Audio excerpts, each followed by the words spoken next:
Hey guys, welcome back. CVO Designs, and I'm doing a video talking about Dollar Tree items that I think will really be great for your little, home shelf, your prepping, your stockpile, whatever the case may be. So today, I'm talking about the chicken broth.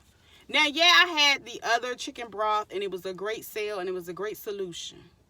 I think it was like 3 for $5. It was a great brand. But if you cannot get to a Kroger, you can't afford a Kroger, this is another option from the Dollar Tree. Who is that? Kendall Farm. Gluten-free, no added MSG, blah, blah, blah.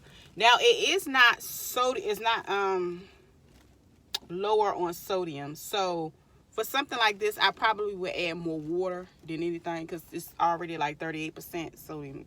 Okay. Be mindful of that. But it's a great option. There's, shelf stable. So the date on this one is 3/22 of 23. So I got 2 of them. If you're gonna go get them, I was taught to get 2 at a time. So that is a great Dollar Tree item to have. You can always use it for your soups. Anything that you're really making, even if you're preserving and canning ground turkey, it helps give it a little bit more flavor while it's in that jar. But anyway, all right, peace.